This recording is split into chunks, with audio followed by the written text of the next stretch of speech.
le martyre de la pauvre bête commençait. Ce vin parfumé qu'elle aimait tant, qui lui tenait chaud, qui lui mettait des ailes, on avait la cruauté de le lui apporter, là, dans sa mangeoire, de le lui faire respirer. Puis, quand elle en avait les narines pleines, oh passe, je t'ai vu, la belle liqueur de flamme rose s'en allait toute dans le gosier de ses garnements. Et encore, s'il n'avait fait que lui voler son vin. Mais c'était comme des diables, tous ces petits clercs, quand ils avaient bu. L'un lui tirait les oreilles, l'autre la queue. Quiquet lui montait sur le dos, Béluguet lui essuyait sa barrette, et pas un de ces galopins ne songeait que d'un coup de rein ou d'une ruade, la brave bête aurait pu les envoyer tous dans l'étoile polaire, et même plus loin. Mais non. On n'est pas pour rien la mule du pape, la mule des bénédictions et des indulgences. Les enfants avaient beau faire, elle ne se fâchait pas, et ce n'est qu'à Tistet-Védène qu'elle en voulait. Ah, celui-là par exemple, quand elle le sentait derrière elle, son sabot lui démangeait, et vraiment, il y avait de quoi. Ce vaurien de Tistet lui jouait de si vilains tours, il avait de si cruelles inventions après boire. Est-ce qu'un jour il ne s'avisa pas de la lui faire monter avec lui au clocheton de la maîtrise, là-haut, tout là-haut, à la pointe du palais? Et ce que je vous dis là n'est pas un conte. 200 000 Provençaux l'ont vu. Vous figurez-vous la terreur de cette malheureuse mule, lorsqu'après avoir tourné pendant 1 heure à l'aveuglette dans un escalier en colimaçon et grimpé je ne sais combien de marches, elle se trouva tout à coup sur une plateforme éblouissante de lumière, et qu'à 1000 pieds au-dessous d'elle, elle aperçut tout un Avignon fantastique. Les baraques du marché, pas plus grosses que des noisettes, les soldats du pape devant leur caserne, comme des fourmis rouges, et là-bas, sur un fil d'argent, un petit pont microscopique où l'on dansait. Ah, pauvre bête, quelle panique. Du cri qu'elle en poussa, toutes les vitres du palais tremblèrent. « Mais qu'est-ce qu'il y a? Qu'est-ce qu'on lui fait ?» s'écria le bon pape en se précipitant sur son balcon. Tistet-Védène était déjà dans la cour, faisant mine de pleurer, de s'arracher les cheveux. « Ah, grand Saint-Père, ce qu'il y a! Il y a que votre mule! Oh mon Dieu! Qu'allons-nous devenir? Il y a que votre mule est montée dans le clocheton! Toute seule? Oui, grand Saint-Père, toute seule! Mais tenez, regardez là-haut! Oh, voyez-vous? Le bout de ses oreilles qui passe, on dirait 2 hirondelles! Miséricorde! Fit le pauvre pape en levant les yeux. « Mais elle est donc devenue folle? Mais elle va se tuer! En veux-tu bien descendre, malheureuse ?» Pécaïre! Elle n'aurait pas mieux demandé, elle, que de descendre. Mais par où? L'escalier, il n'y fallait pas songer. Ça se monte encore, ces choses-là, mais à la descente, il y aurait de quoi se rompre 100 fois les jambes. Et la pauvre mule se désolait. Et tout en rôdant sur la plateforme avec ses gros yeux pleins de vertige, elle pensait à Tistet-Védène. « Ah, bandit, si j'en réchappe, quel coup de sabot demain matin !» Cette idée de coup de sabot lui redonnait un peu de cœur au ventre. Sans cela, elle n'aurait pas pu se tenir. Enfin, on parvint à la tirer de là-haut. Mais ce fut toute une affaire. Il fallut la descendre avec un cric, des cordes, une civière. Et vous pensez... Quelle humiliation pour la mule du pape de se voir pendue à cette hauteur, nageant des pattes dans le vide, comme un hanneton au bout d'un fil, et tout Avignon qui la regardait. La malheureuse bête n'endormit pas de la nuit. Il lui semblait toujours qu'elle tournait sur cette maudite plateforme, avec les rires de la ville au-dessous. Puis elle pensait à cette infâme Tistet-Védène et aux jolis coups de sabot qu'elle allait lui détacher le lendemain matin. Ah, mes amis, quel coup de sabot! De Pampérigouste, on en verrait la fumée. Or, pendant qu'on lui préparait cette belle réception à l'écurie, savez-vous ce que faisait Tistet-Védène? Il descendait le Rhône, en chantant, sur une galère papale, et s'en allait à la cour de Naples avec la troupe de jeunes nobles que la ville envoyait tous les ans près de la reine Jeanne pour s'exercer à la diplomatie et aux belles manières. Tistet n'était pas noble, mais le pape tenait à le récompenser des soins qu'il avait donnés à sa bête, et principalement de l'activité qu'il venait de déployer pendant la journée du sauvetage.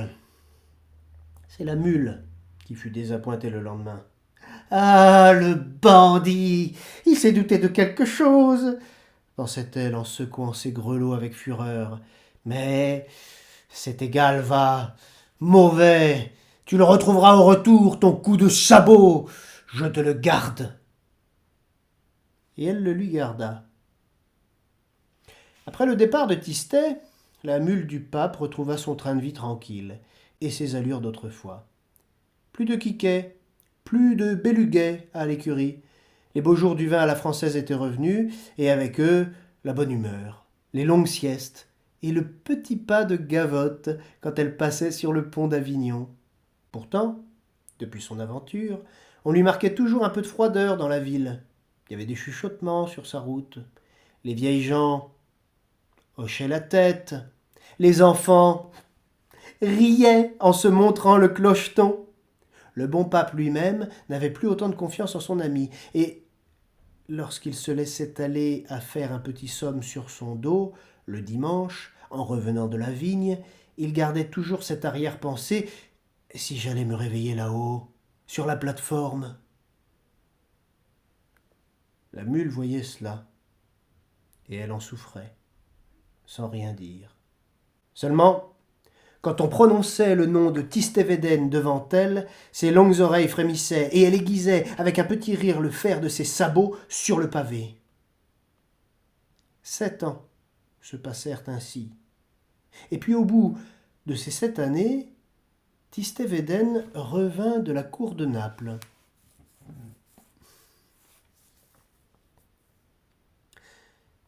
Son temps n'était pas encore fini là-bas, mais il avait appris que le premier moutardier du pape venait de mourir subitement en Avignon, et comme la place lui semblait bonne, il était arrivé en grande hâte pour se mettre sur les rangs.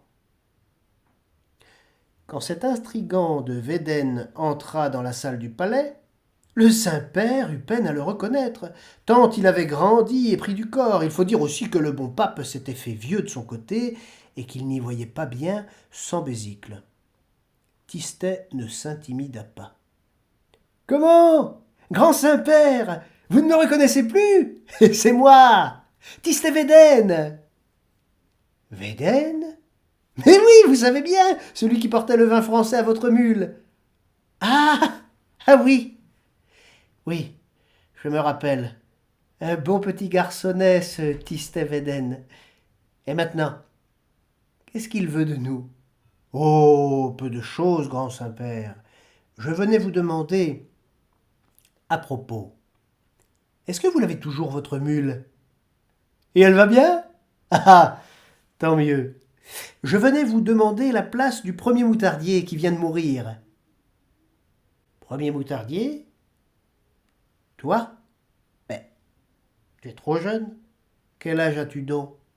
20 ans, 2 mois, illustre pontife, juste 5 ans de plus que votre mule. Ah, palme de Dieu, la brave bête, si vous saviez comme je l'aimais, cette mule-là, comme je me suis langui d'elle en Italie. Est-ce que vous ne me la laisserez pas voir? Ah si, mon enfant, tu la verras, fit le bon pape tout ému. Et, puisque tu l'aimes tant, cette brave bête, je ne veux plus que tu vives loin d'elle. Dès ce jour, je t'attache à ma personne en qualité de premier moutardier. Mes cardinaux crieront, mais tant pis, j'y suis habitué. Viens nous trouver demain, à la sortie des vêpres. Nous te remettrons les insignes de ton grade en présence de notre chapitre. Et puis, je te mènerai voir la mule. Et tu viendras à la vigne avec nous deux. Hein? Allons, va. Si Tistet Védène était content en sortant de la grande salle. Oh, avec quelle impatience il attendit la cérémonie du lendemain! Je n'ai pas besoin de vous le dire. Pourtant, il y avait dans le palais quelqu'un de plus heureux encore, et de plus impatient que lui. C'était la mule. Depuis le retour de Védène jusqu'aux vêpres du jour suivant, la terrible bête ne cessa de se bourrer d'avoine, et de tirer au mur avec ses sabots de derrière. Elle aussi se préparait pour la cérémonie. Et donc le lendemain, lorsque vêpres furent dites, Tistet Védène fit son entrée dans la cour du palais papal. Tout le haut clergé était là. Les cardinaux en robe rouge, l'avocat du diable en velours noir, les abbés de couvent avec leurs petites mitres, les marguilliers de Saint-Agricot, les camailles violets de la maîtrise, le bas clergé aussi, les soldats du pape en grand uniforme, les 3 confréries de pénitents, les ermites du Mont Ventoux avec leurs mines farouches, et le petit clerc qui va derrière en portant la clochette, les frères flagellants nus jusqu'à la ceinture, les sacristains fleuris en robe de juge, tous, tous, jusqu'au donneur d'eau bénite, et celui qui allume, et celui qui éteint. Il n'y en avait pas un qui manquât. Ah, c'était une belle ordination! Des cloches, des pétards, du soleil, de la musique, et toujours ces enragés de tambourins qui menaient la danse, là-bas, sur le pont d'Avignon. Quand Védène parut au milieu de l'assemblée, sa prestance et sa belle mine y firent courir un murmure d'admiration. C'était un magnifique provençal, mais des blonds avec de grands cheveux frisés au bout et une petite barbe follette qui semblait prise au copeau de fin métal tombé du burin de son père, le sculpteur d'or. Le bruit courait que dans cette barbe blonde, les doigts de la reine Jeanne avaient quelquefois joué. Et le sire de Védène avait bien en effet l'air glorieux et le regard distrait des hommes que les reines ont aimés. Ce jour-là, pour faire honneur à sa nation, il avait remplacé ses vêtements napolitains par une jaquette bordée de rose à la provençale, et sur son chaperon tremblait une grande plume d'ibis de Camargue. Sitôt entré, le premier moutardier salua d'un air galant et se dirigea sur le haut perron, où le pape l'attendait pour lui remettre les insignes de son grade, la cuillère de buis jaune et l'habit de safran. La mule était au bas de l'escalier, tout harnachée et prête à partir pour la vigne. Quand il passa près d'elle, Tistet-Védène eut un bon sourire et s'arrêta pour lui donner 2 ou 3 petites tapes amicales sur le dos, en regardant du coin de l'œil si le pape le voyait. La position était bonne, alors la mule prit son élan. « Tiens, attrape, bandit, voilà 7 ans que je te le garde. » Et elle vous détacha un coup de sabot si terrible, si terrible, que de Pampérigouste même on en vit la fumée. Un tourbillon de fumée blonde où voltigeait une plume d'ibis, tout ce qui restait de l'infortuné Tistet-Védène. Les coups de pied de mule ne sont pas aussi foudroyants d'ordinaire, mais celle-ci était une mule papale. Et puis pensez donc, elle le lui gardait depuis 7 ans. Il n'y a pas de plus bel exemple de rancune ecclésiastique.